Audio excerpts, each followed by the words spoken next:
Here at Visit with Spirit, we are not out to prove or disprove anything. We are not asking anyone to believe or not believe. We are asking that you, the listener, are compassionate to what our guests have experienced, whether or not you believe. That you respect their journey as we help them on their path of healing.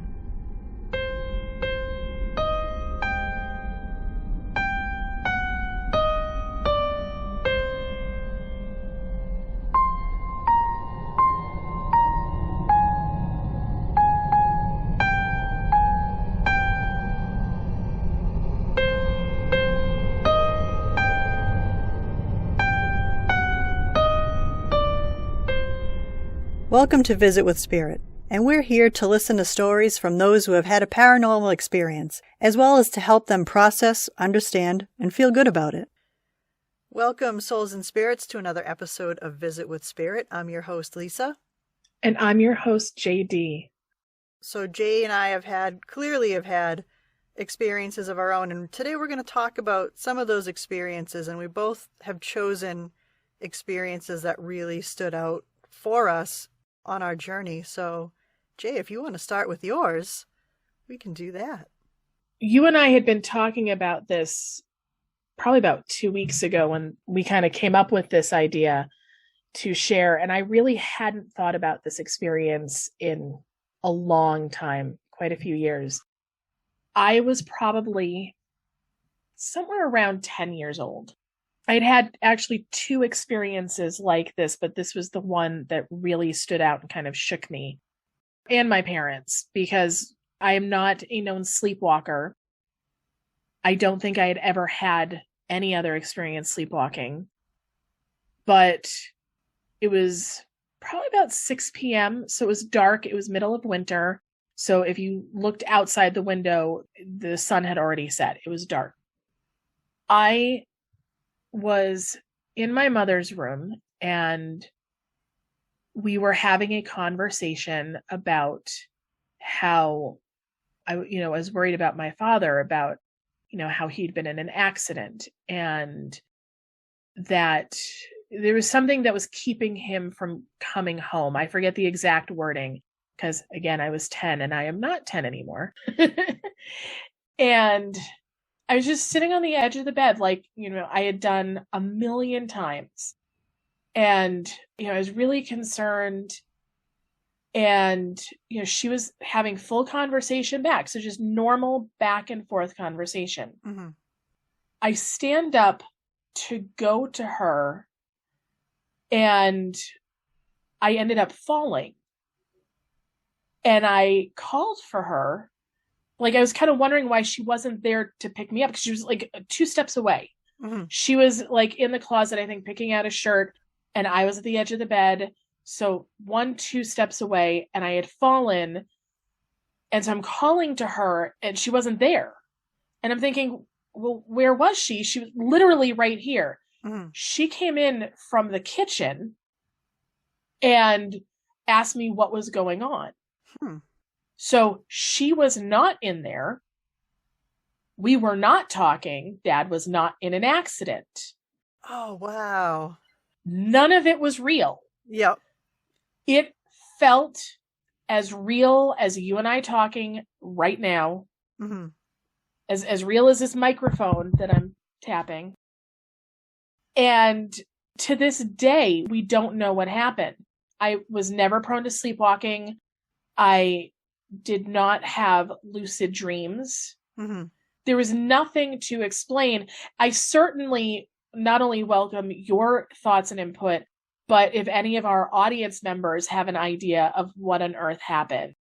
It was very clearly something to do with sleep, mm-hmm. or possibly sleep. But yeah, it was wild. Even reliving it, I get a little flustered. Telling the story, I'm sure you heard, Mm-hmm. like just getting flustered, reliving it. Yeah, because again, your brain, or we have talked about this before, your brain doesn't know how to file it, because it's clearly, it doesn't want to put it away as a memory, but it wants to make sure that it doesn't happen again. So it's still just as real as it was the day that it happened. So do you remember anything like during the day that day? Like, do you remember anything After, like, I know that it was snowy that night. My father did have over an hour commute. mhm. So, that always is kind of in the back of your head. Like whenever somebody has a long commute in the snow at night, you do worry. And this was at a time before cell phones. I know, gasp. Was there such a time? But there was. And so, possibly subconsciously, I was worried. But the odd part is that the dream, or this, I don't even want to call it a dream because it really wasn't, but the setting was more midday. Hmm. So as we were talking about it, we were concerned or upset that something had already happened. Mhm. Again, the details do get a little muddled, and I apologize for that because it was just such a odd experience. But there was concern. There was notable concern, and it felt as if something had already happened to him. So I was worried, I was upset. But then when I came out of it, it was like, nope, Dad's just not home yet. Still driving. He was absolutely fine. To my knowledge and memory, nothing had happened to him any of the days prior. Mhm. So it's not like I was referencing an earlier incident. In fact, I don't even know that I had ever been in a car accident at that point. Yeah, I don't think there was anything other than snow and dark to bring that about. Yeah, I'm wondering if maybe you had astrally projected while he was commuting, and maybe there was some sort of, gosh, like as a healer, if maybe there was something that was avoided, or, that didn't even click consciously on your dad's side, that he, maybe took a different way home, or maybe slowed down or avoided, something specific. Like, I wonder if you were like there with him, helping him to avoid something. I don't know, like, I'm throwing stuff out there, but it's like, it's just because it's funny. You probably won't get any, your dad probably doesn't remember that day either, and what he thought about on the way home. I don't think he would remember at all. Yeah. I know my mom would, Hmm. but I don't, because he wasn't there to experience me falling, and that was the wild part, that like how I even felt. Yes. I was sitting as far as I knew. Hmm. So how I fell, I still don't know. But the astral travel connection, I would say no to the astral travel portion, because I do remember episodes as a kid during sleep time where I was astral traveling and I could see where I was. Okay. Yep. This was me in the bedroom, and I was actually in the bedroom, but that doesn't mean I was not intuitively in some way connected to him. Or even just remote viewing, or, yeah, or picking up on energy. Yes, that is entirely possible. And that's a very interesting take that I don't think I ever considered. That's kind of cool. Yeah, it's, not dream, not wake, not while you were talking a little bit before, the only other thing that popped in my head was perhaps slipping into like an alternate dimension. I actually thought that too, that maybe it was like almost like a time travel. Yeah, because my husband actually had a story where he's got a steel trap memory. He can tell you stuff like, he can remember being an infant and, talking to toys in his crib, and like, Whoa. remembers everything. But there's one day in third grade, he really doesn't remember. Like, he doesn't remember, like, he's like, even the next day, he's like, I couldn't remember what happened the day before. He's like, maybe I was sick. Maybe it was like a fever thing. He's like, Whoa. I can't remember a day in third grade.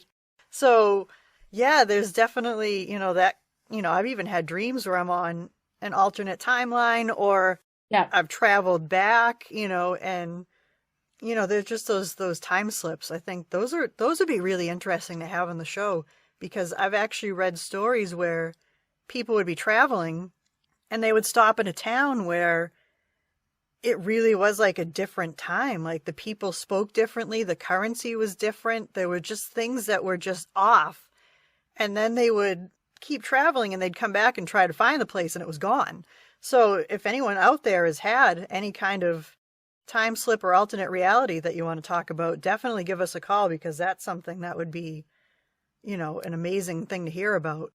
My mother's friend actually had something like that happen to her when she was a child. Oh. That she was out walking, came across like this old-timey carnival, and she wanted to go on some rides, but she needed to go get money. So she went, got her sister, they walked back, and by the time they got back, it wasn't there. Like, nothing. Yeah. Like, and it wasn't that far of a distance. It wasn't. And they were, I believe, near a fairly big city. Mm-hmm. So they were pretty independent at a young age and able to walk around in the way that kids today really just don't do. Mm-hmm. So it's not like she would have been in an unfamiliar area. I think when she went back, what she ended up seeing was a cemetery, if I remember the story correctly. Really? Oh, yes. Wow.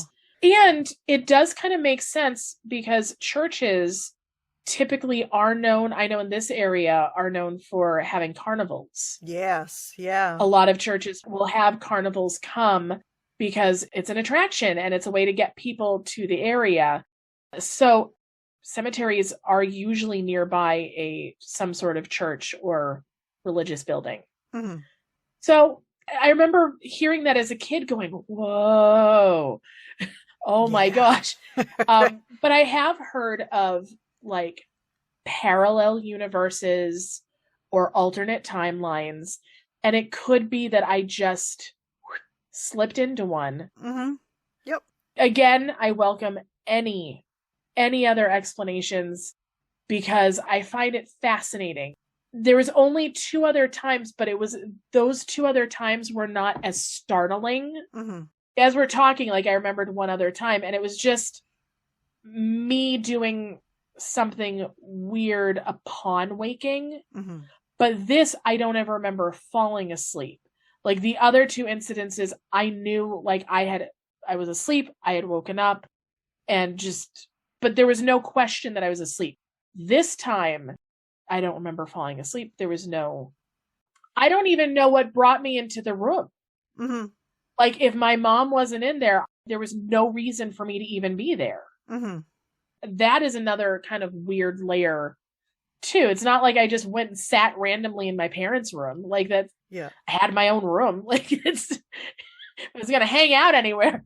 And it's a weird time of night. Like you clearly didn't 8 p.m. went to bed. It's 6 o'clock. Like you were likely up doing something, either watching TV or playing with toys, or if you went to bed, you would have remembered going to bed. Like you would have said, I went to bed, I went to sleep, I woke up, I was somewhere else. But to just all of a sudden be somewhere listening to your mom talk about something and then waking up in that same room and falling down, like what even got you in there in the first place? Like what happened prior to that? Like, and I only woke up, and here's the weird thing. It did not feel like waking up. Mm-hmm. Because when you wake up out of a dream and you're like, hey, where am I? Mm-hmm. No, there was no moment of waking. I just looked around wondering where the heck my mother was. Because where I fell, I would have almost fallen on top of her. Mm-hmm. According to the dream or whatever I was having, or hallucination. Mm-hmm. Which, again, I wasn't on any medication. I wasn't sick. So even if it was a hallucination, there would be no reason for that. There's no fever. Yep. Because I've heard of people having very high fevers hallucinating. If I had that high of a fever, I would have been in bed. Like, I don't think people realize how close they are to an alternate timeline. You could just make a decision of which grocery store to go to that morning. Am I going to go to the one near my house or the one across town? And depending on that choice, the rest of the day is going to go differently. You might run into different people. You might see different things. You might make different like it sounds weird, but the choices that you make take you to an alternate timeline. So why would you not be able to go to one that was fairly close based on a decision that you made prior or whatever? It's not that far away. And I think that's what people don't realize, is that these timelines are like that close. Or my father was very close to an alternate timeline and I slipped along with him. Yes, there could have been a decision that he made that day that you had tuned into, mm-hmm. and you tuned into the one that whether he made the choice before or after you had tuned into it. Yeah, that actually makes a lot of sense. Oh, weird. Right? See? So weird. But it sits right? You're like, yeah, that's going to be it. Like, what else could it be? I mean, honestly, that makes as much sense as anything else. Yep. Wow. Oh, that is a cool thought. We are one choice away from a different timeline. Oh, absolutely. There's been a couple movies about that too. Mm-hmm. You know, and I remember as a teenager watching those movies going, whoa, like it really kind of blew my mind watching those movies and kind of understanding the split second choices and decisions and the immense impact that they can have on the rest of our lives. Mm-hmm. I think it's more likely that it was him that had made the decision, because at 10, like, I don't know that I would have made a decision that would have changed his outcome, if that makes sense. Yep. It's possible, but my actions weren't the ones that had drastically changed. It was him. Mm-hmm. And being an intuitive, that would make sense that I would be in tune with something that was happening or occurring to him. Yep. That's really interesting. Yeah.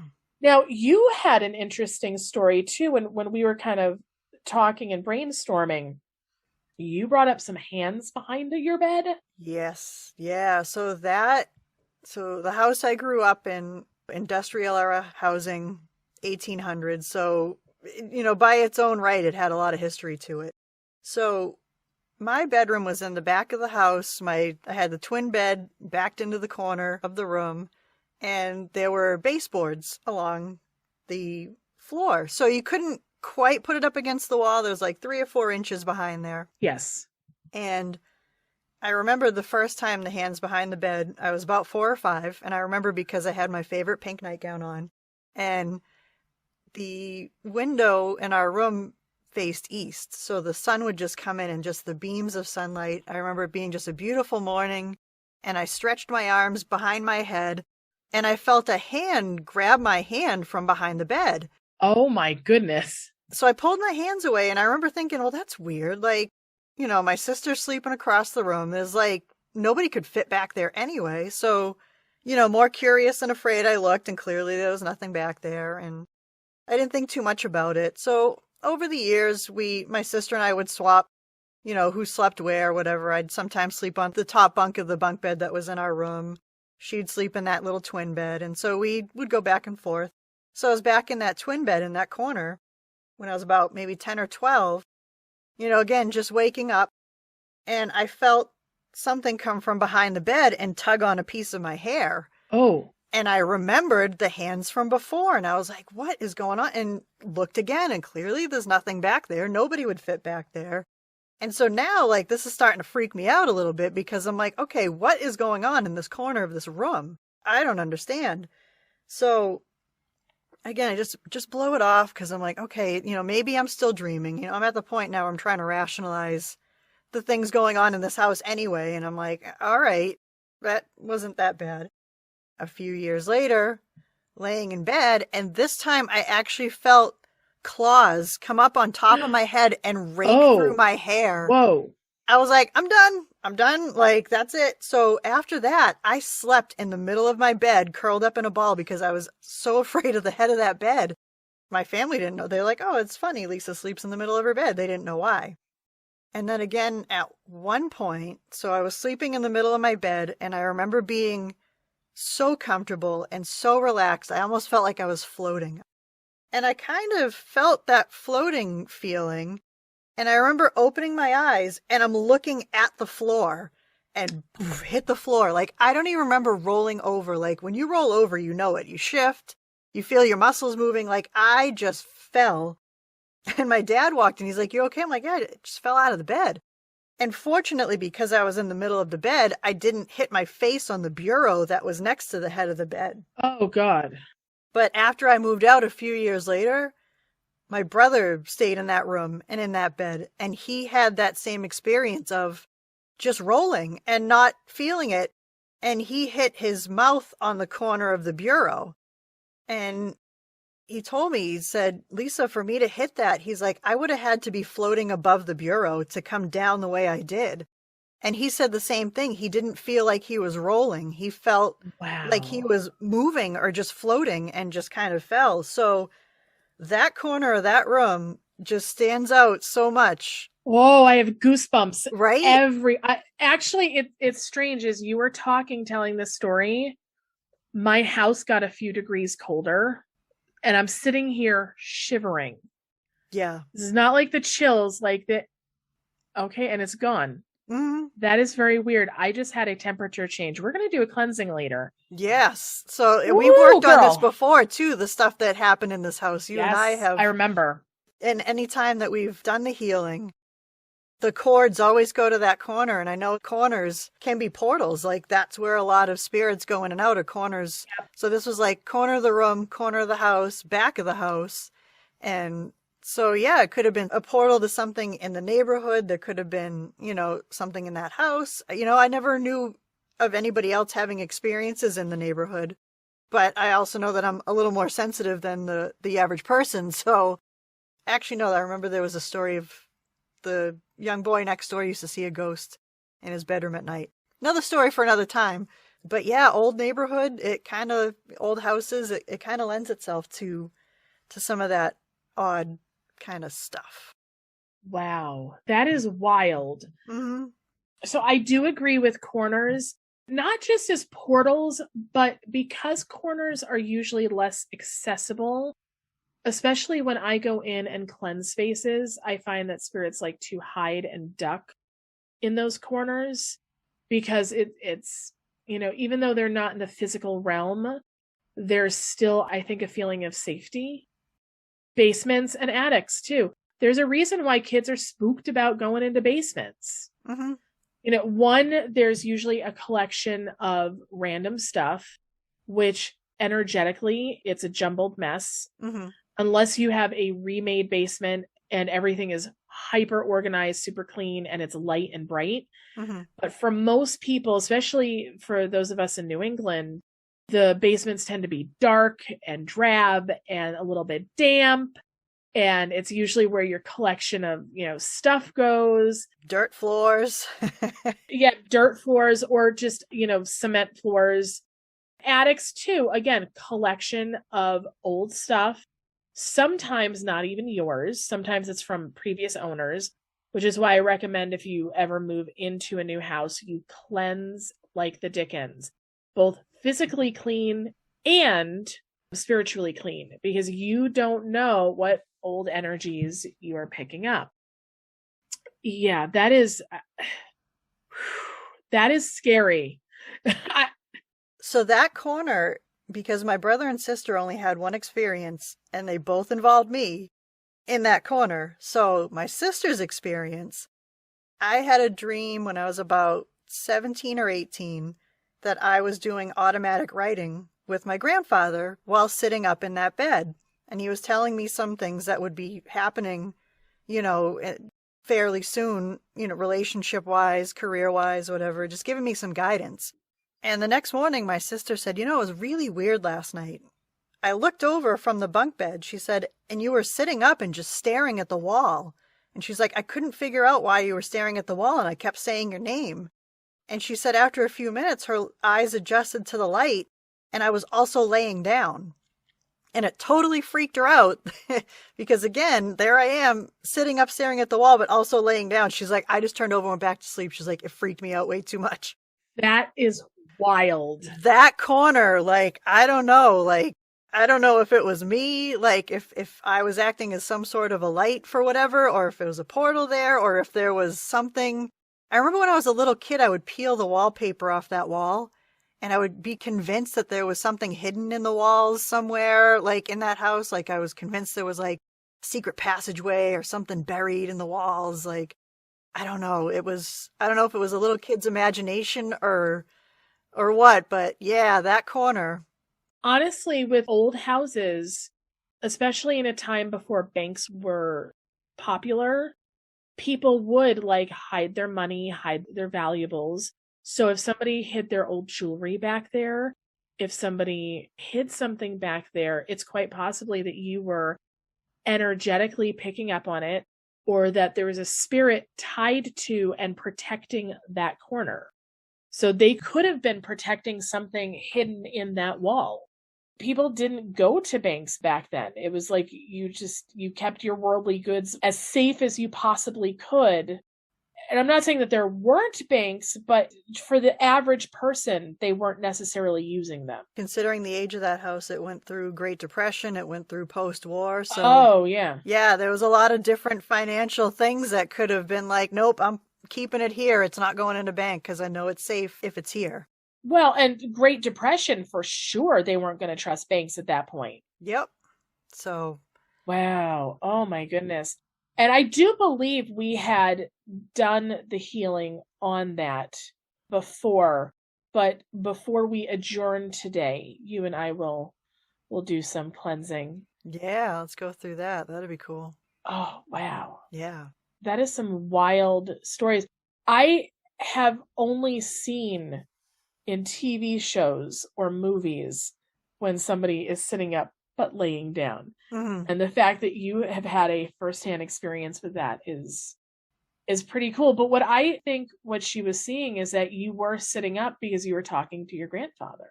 Yeah, absolutely. And the fact that I knew exactly what I was doing when she had mentioned it, because when I was talking with my grandfather, I was sitting in bed, sitting up. So yeah.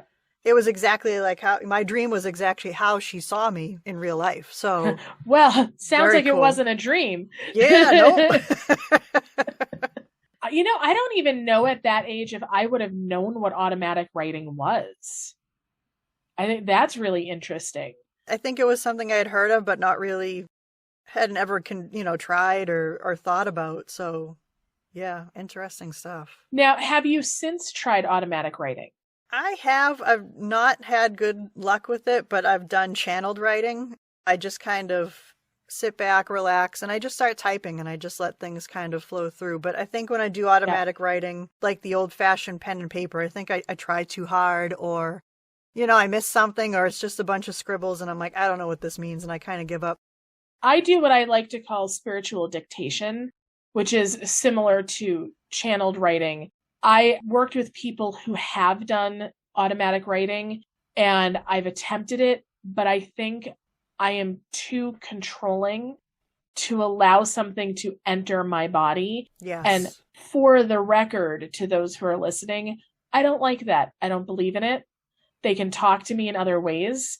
They don't need to inhabit my body. And maybe that's the Taurus in me. I'm too grounded, too earthy. I'm kind of surprised I was able to astral travel, but it was never purposeful. Whenever I've purposefully tried and I've come so close, but then I jerk back in. But in my sleep, I have no problem. And for those who are kind of wondering, well, how do you tell the difference? Or even what astral traveling is when your spirit, while still connected to your body, goes and walks through the astral plane. I don't know about your experience with it, but mine was usually at night. So, and it looked dark. It didn't look like it was light and bright outside. It looked dark. I would oftentimes go to school and it would be empty, but save a few people. Mm-hmm. So there were other people apparently walking around the school in the astral plane. And a lot of times I would play basketball, which is funny because I was not a basketball player, but I found I could jump really high. Yeah. I could get like a lot of space between me. And I was like, oh, it was just great. And like, I would spend a lot of time flying around places. Yeah. Yep. Becoming very disappointed when I woke up that I couldn't. Yes. and not really understanding, well, like I just did. Mm-hmm. So if I just jump hard enough, I should be able to like propel and stay. And even as an adult, I still have these like moments where I am like flying and I'm propelling and I'm keeping myself up by sheer will. Mm-hmm. And it is always disappointing realizing like when you're out of that state that like, no, no. Mhm. The physical laws of this planet just do not allow for that. But Yeah, that would be for me too. Just flying around the city and just looking down. And I remember I could see the tops of buildings. It was a lot like Google Maps. Like you'd be looking down and you could see yes, the perspective, and it was correct. It wasn't like your brain was like, oh yeah, there's a house here, there's a house there. Look at, yeah, pretend. No, it was exact. there's no distortion. No, there's none. And so I would actually wake up tired. So I threw a piece of black obsidian at the foot of my bed. And now when I do astrally project, I don't go much further than my bedroom. I might go just outside, Yeah. but it keeps me tethered. But my dad could astrally project, and he would actually, he had told me how to do it. I can't figure it out. Again, I think it's a control thing. I'm a Scorpio, so it's like, if I lose control of anything, I'm out. So he said it was just, you would just lay back and you'd slow your breathing down. And he would talk about feeling that buzzing feeling, and he would be able to get up. And he said that he would float around, and he had the silver cord that would attach back to his body. Yes. So he was very afraid of going through doorways because he didn't want it to be closed on it. He didn't quite understand that it would be okay because it was an astral plane. It wasn't physical.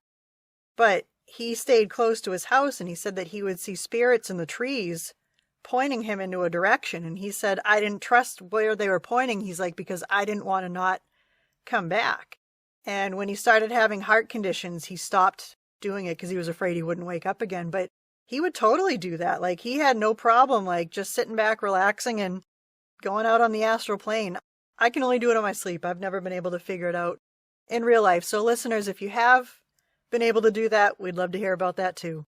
Oh, yeah. We are currently looking for new guests, and it can be a metaphysical, paranormal experience. It can be near-death experiences, abductions. What other kind of experiences are we looking for?